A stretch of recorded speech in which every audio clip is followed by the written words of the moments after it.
relations over a number of decades now. And it's wonderful to welcome a great friend of Australia, Prime Minister, here today. Thank you. Thank you, Prime Minister. Good afternoon to everybody. I'd like to thank the Prime Minister for his warm hospitality and to express how happy I am to be back in Canberra again in person, meeting Australian leaders and particularly Prime Minister Albanese. We talked about many things, but we in particular affirmed our comprehensive strategic partnership, which has made significant progress since it was set up in 2015. And our bilateral cooperation has proceeded apace even during COVID-19. In fact, Singapore was the second country that Australia opened its doors to for quarantine-free travel, and we form the fourth largest group of short-term visitors to Australia in the first half of this year, which, considering there are only 5.5 million odd people in Singapore, is not bad.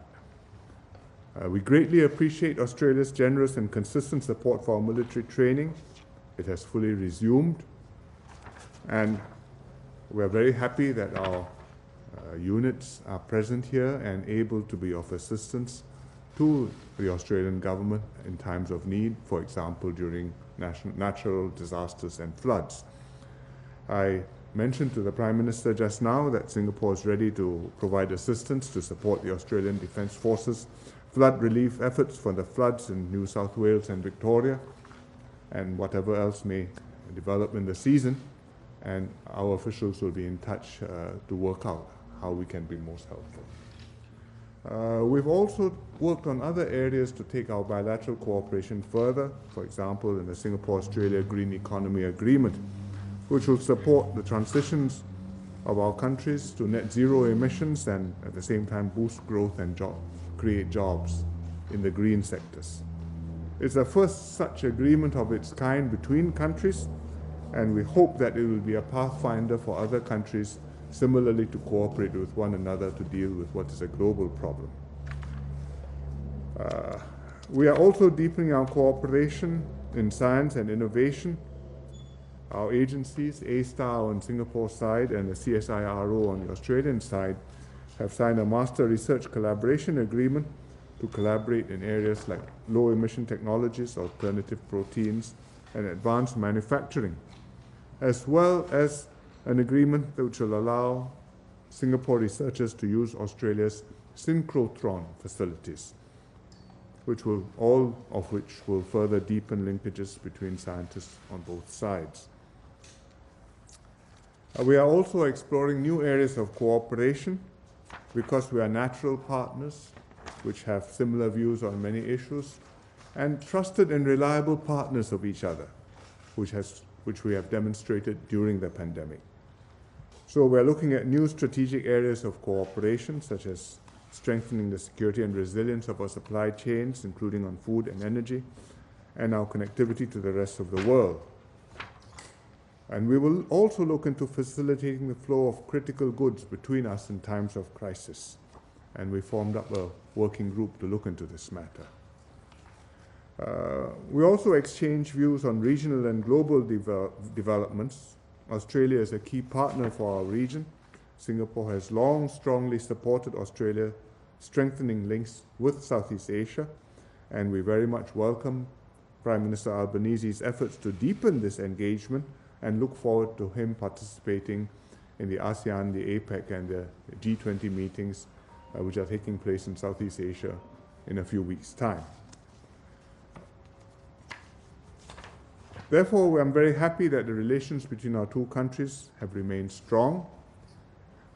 It's a troubled world, and given the tensions in the world, it's important that like-minded countries work together for our mutual benefit, and I look forward to working with Prime Minister Albanese and his government to take our bilateral relations to even greater heights. Thank you. Thanks very much, Prime Minister. Stephen. Prime Minister, thank you. On the Optus Act, Prime Minister Anthony Albanese, can I ask you, what technical assistance, if any, has the Singaporean government offered to both Singtel and potentially Optus to help deal with the security breach here in Australia? if I could ask you, you've been an advocate for China being allowed to join the CPTPP, whereas Australia, of course, has been much more sceptical on that point. Was this discussed between the two of you today, and have you urged Prime Minister Anthony Albanese on this point? Thanks very much.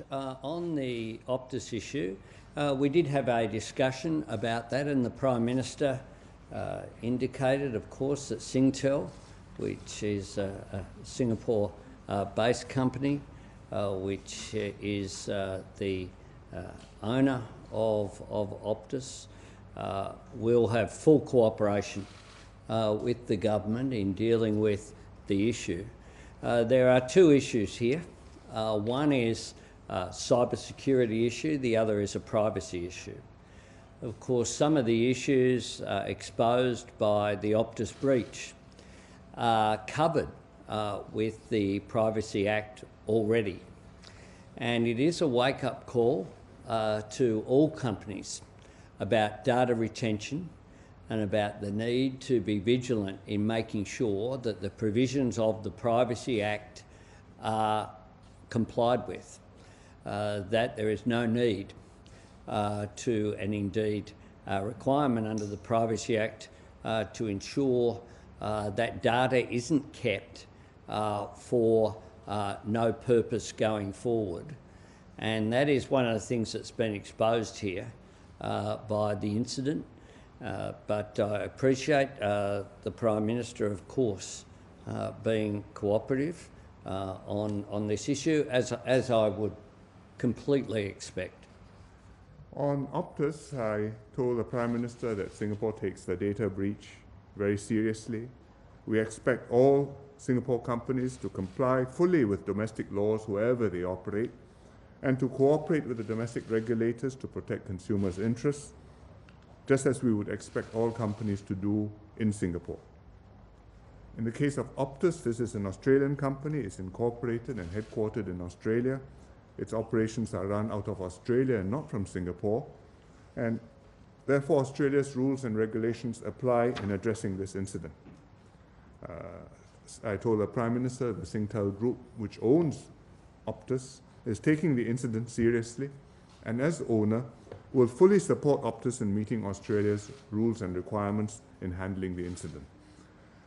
Our cybersecurity and Infocom agencies have also reached out to their Australian counterparts. We stand ready to provide support to the Australian government should our assistance be needed. Thank you. On the CPTPP, we've stated our position. I have that I think it's good if China is able to join the CPTPP. They will, of course, have to meet the requirements fully, the conditions and the obligations, but I think that's something which is possible and can be negotiated. But, of course, for China to join the CPTPP, there has to be a consensus amongst all the existing members. And it so happens that this year Singapore is chairing the CPTPP committee, and as chair we will do our duty and canvass views amongst the, have been canvassing views amongst the participants on applicants who want to join, whether the process should begin. China has applied, so have some other applicants. And I don't think there's a consensus yet, but we'll continue the process. And as for Australia's position, I think Australia knows what it is doing, and we understand each other's point of view. Straits Times. My question is for Prime Minister Lee. On the GAA in Singapore, under agreements, GAAs with other countries in the region, and what are the benefits for Singapore businesses and consumers? Well, the first GAA we are signing is with Australia. We're very happy at this. It's the world's first such agreement, and it will support the transition of our countries to net zero emissions, as well as create jobs and growth opportunities in green sectors, and promote the development and commercialization of green technologies. The scope for collaboration will include trade and investment, green and transition finance, carbon markets, clean energy, decarbonization and technology, business engagements and partnerships. And it will include 7 joint initiatives to start off with. For example, establishing an MOU to facilitate business partnerships in priority green sectors, developing a list of environmental goods and services, which means then they can be given preferential trade treatment, and forming working groups to further cooperation in cross-border electricity trade and sustainable aviation. These are all areas which are of interest to Singapore and to Singapore businesses, and we hope with Singapore-Australia GEA, they'll be able to move forward. We also hope that with this GEA, it will encourage other countries to look at what we have been able to do and to ask whether some of this may not make sense for them to do with Singapore or to do with each other. And that way enhance cooperation on green issues, which I think is important if mankind is going to have any hope of making progress on climate change, which is an urgent and pressing problem. Can I just follow up the Prime Minister by saying from Australia's perspective, this is very exciting. My government have continually emphasised that climate change has environmental consequences, but it needs economic solutions. And it is a global problem that requires a global solution. And hence trade and economic agreements such as this one between Australia and Singapore, two great friends, is so important as an example for the world. One of the discussions that we had is that Singapore has enormous advantages. Singapore is one of the most innovative economies in the world. They've been extraordinary at scientific breakthroughs, at commercialising those opportunities as well, and they are known as an innovative companies. When I visited Singapore, I visited startups. It is one of the things that Singapore does really, really well. One of the issues that Singapore doesn't have, though, a couple of assets they don't have, is space. We have in this island continent of ours a little bit bigger than the island continent of Singapore. And hence a project like Sun Cable, which has the potential to export clean energy to Singapore, is the ultimate win-win. If this project can be made to work, and I believe it can be, you will see the world's largest solar farm. You will see the export of energy across distances, but the production of many jobs here in Australia, including manufacturing jobs. And the prospect of Sun Cable is just one part of what I talk about when I say Australia can be a renewable energy superpower for the world.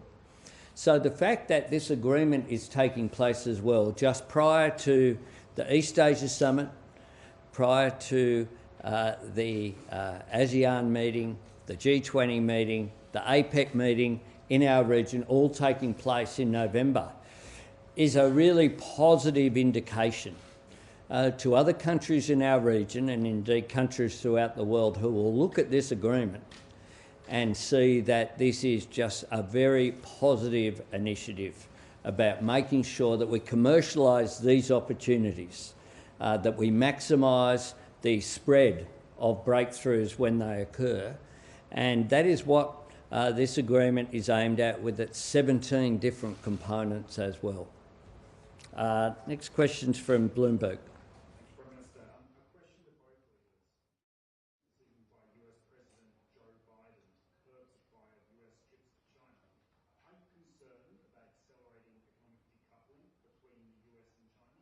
And just another question to Prime Minister Lee. In the past, you've been gently critical of the Australian government.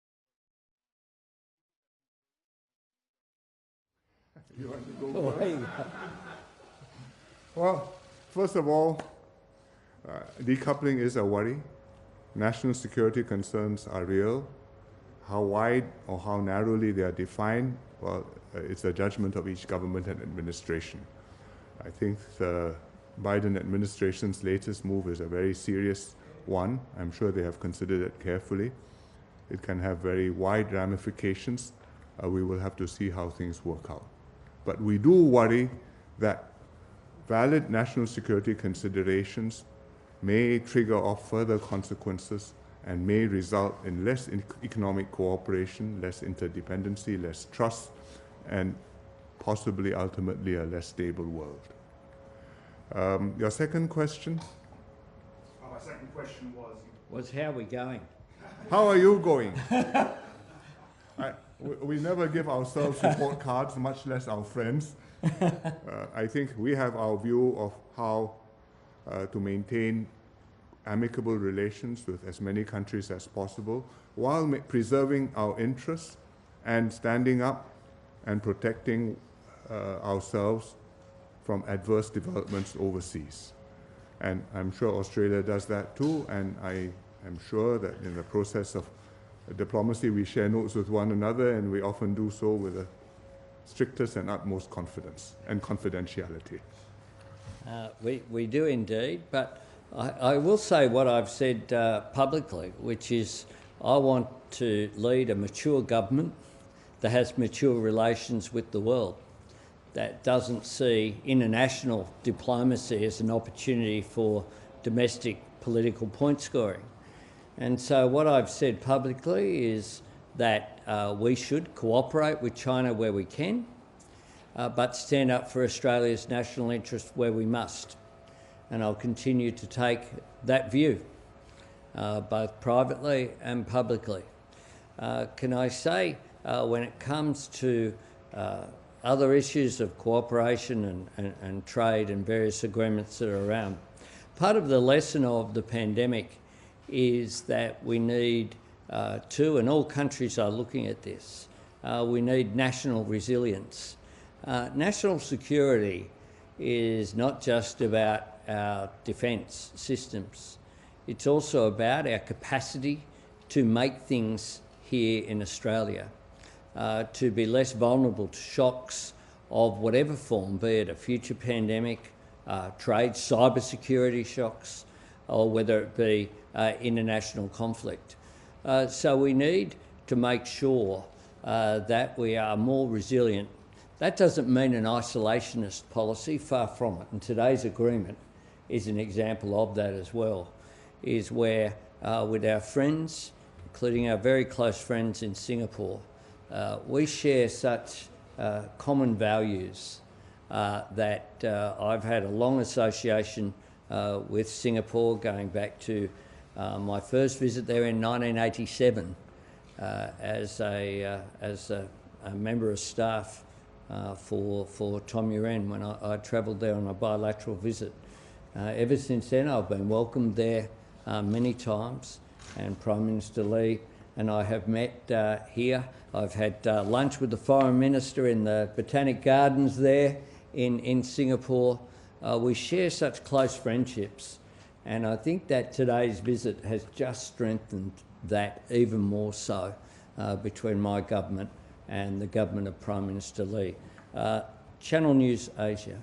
Hi, Prime Minister. Hi. I'd like to ask how Singapore and Australia are seeking to maintain security and cooperation in supply chains amid increasing geopolitical instability, and Prime Minister Albanese, how would Australia seek to deepen engagement in Southeast Asia? Well, we are working at it. As I said just now, countries are going for resilience, but it's not possible for us to go for self-sufficiency. We are too interdependent. You may produce a lot of minerals, you may have a lot of talent, but the world is a big place and you need to work with other countries and develop partnerships with other countries. And you will do business with everybody, but with countries where you have a deep, established relationship of trust and confidence, you can do even more. And in the case of Singapore and Australia, we do have that reservoir of trust and confidence and that history. And we are working to deepen this, and we have a working group working on supply chain resilience and cooperation, and I hope they'll come up with some substantive proposals. I'll take the opportunity to thank the Prime Minister and Singapore for the role that was played during the pandemic. It mightn't be known by all Australians, but essentially without Singapore and its support, both by air and by sea, the vaccines that entered this country wouldn't have been possible. Along with PPE, along with ventilators, Singapore played such a critical role. Singapore is a reliable economic partner. It is a great trading nation. The Port of Singapore I've visited, and I've visited the airport on many, many occasions. And I think that economic relationship is so important between us in terms of securing those supply chains. Secondly, when it comes to defence as well, Singapore has such a critical presence here in Australia. There are the Singaporean Defence Force being trained here, brings opportunities for them because of the space that we have in central Queensland and the capacity that we have to assist our friends in Singapore. But there are also major benefits for Australia from that presence as well. There's major economic benefits in terms of jobs for the people of central Queensland, and that is why they are so welcome there by the local community. But we've also seen from Prime Minister Lee today, who raised the issue with me off his own bat, as we say in Australia, of how can our helicopters and our Defence Force infrastructure here help Australia during the floods, during your current crisis. That's what friends do. They see a friend going through a difficult time and they ask, how can we help? And Australia and Singapore are great friends. The friendship has been added to today, and I thank very much Prime Minister Lee for his visit, and I wish him and his delegation who are here a safe journey home. Thanks very much. Thank you. Thank you. Thank you, Prime Minister.